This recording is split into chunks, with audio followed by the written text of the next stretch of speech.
निःशुल्क रूप से मिलनी चाहिए। क्योंकि एक बार को आप सोचिए, आखिर उस बच्चे की गलती क्या होती है जो एक गरीब घर में पैदा होता है और उसको बेहतर शिक्षा से वंचित होना पड़ता है। शिक्षा के सामने एक पैसे की दीवार खड़ी है, जो जितनी ऊंची दीवार लांघ सकता है, जो जितना अधिक पैसा शिक्षा पे खर्च कर सकता है, वो उतनी बेहतर शिक्षा पा सकता है। लेकिन अगर एक देश एक है, लोकतांत्रिक देश है, तो शिक्षा भी सबको एक समान रूप से तो मिलनी ही चाहिए।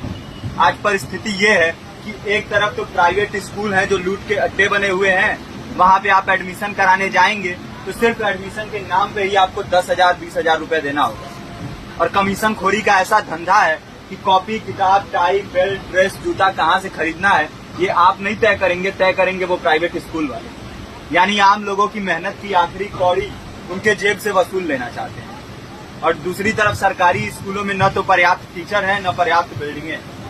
2019 का ही ये पुराना आंकड़ा है कि हर 100 में से 52 स्कूलों में या तो एक टीचर है या 2 टीचर हैं। और उन्हीं टीचरों के ऊपर जिम्मेदारी थोप दी जाती है कि जनगणना करो, मतगणना करो, पशु गणना करो, तमाम काम करवाए जाते हैं। और 19 के बाद से तब से कितने टीचर रिटायर हुए होंगे और 18 के बाद से कोई टीचर की वैकेंसी भी नहीं है।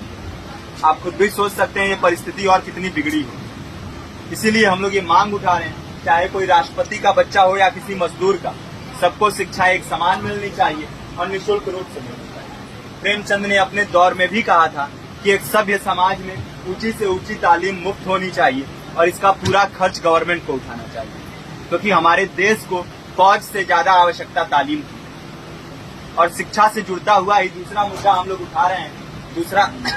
दूसरा मुद्दा है रोजगार का। रोजगार की परिस्थिति ये है कि आज सरकारी सेक्टर हो या प्राइवेट, सब कुछ ठेका संविदा के हवाले किया जा रहा है। परमानेंट नौकरियां लगातार घटाई जा रही है। इसी रेलवे में 1995 के आसपास लगभग 18.5 लाख कर्मचारी काम करते थे, लेकिन आज उनकी संख्या 12 लाख है।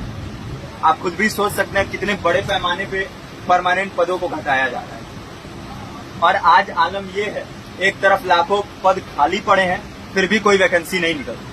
जो वैकेंसियां निकलती हैं उनमें भ्रष्टाचार होता है, पेपर लीक हो जाते हैं। RO, UP police, BPSC, SSC, CGL, ऐसे तमाम पेपर लीक हो चुके हैं, आप लोग भी जानते ही हैं। अभी नीट की धांधली में ये पता चला कि एक एक पेपर 30 लाख से 50-50 लाख रुपए में बेचा गया। हम और आप तो ये पैसा नहीं दे सकते। पूरी की पूरी कारस्तानी सरकार, प्रशासन, शिक्षा माफियाओं की होती है। और भुगतता कौन है? आम घरों के लोग, जो लोग सालों साल तैयारी करते हैं, दिन भर में 10-10 घंटे, 12-12 घंटे पढ़ते हैं। और इतनी कड़ी मेहनत के बाद, सालों साल की मेहनत के बाद उनके हाथ लगती है तो सिर्फ हताशा, निराशा, अवसाद। बहुत से छात्र नौजवान जो इस बेबसी में, इस डिप्रेशन में नहीं जी पाते, आत्महत्या तक के कदम उठा लेते हैं। लेकिन ये देश की विडंबना है कि टीवी चैनल, अखबार, मीडिया, नेता, मंत्रियों के लिए कहीं ये कोई मुद्दा नहीं है। उनके लिए मुद्दे हैं तो जाति, धर्म, रंग, नस्ल, अगड़ा पिछड़ा। आज जब पूरी परिस्थिति इतनी भयावह है तो ये जरूरी है कि लोगों के बीच में जाया जाए, लोगों को संगठित किया जाए और एकजुट किया जाए। क्योंकि आज अगर अपने मुद्दों पर बोलेंगे नहीं तो कल को ये परिस्थिति और बिगड़ेगी। हो सकता है ले दे के अपनी जिंदगी तो हम लोग काट ले जाएंगे, लेकिन आने वाली पीढ़ियों को क्या भविष्य देके जाएंगे, ये भी सोचने वाली बात है। हमारे साथी ने आपको पर्चा दिया है, पर्चा आप तक पहुंच गया है। पर्चे में और भी बातें हैं, इसको पूरा विस्तार से पढ़िए। पर्चे में हमारा नंबर है, संपर्क कीजिए। फेसबुक का, इंस्टाग्राम का लिंक है, आप वहां पे जाएंगे तो आपको पता भी चलते रहेगा कि लगातार किन किन माध्यमों से हम इस अभियान को चला रहे हैं। नुक्कड़ नाटक, संगीत, शिक्षा सहायता मंडल, लाइब्रेरी, तमाम माध्यमों से इस अभियान को चला रहे हैं और कोशिश कर रहे हैं कि बड़े से बड़े पैमाने पर हर जगह पे लोगों को संगठित किया जाए और एकजुट किया जाए। आपके बीच भी आए हैं आपका साथ और सहयोग में, साथ इस रूप में कि आप भी हमारे इस कारवां और इस मुहिम से जुड़िए।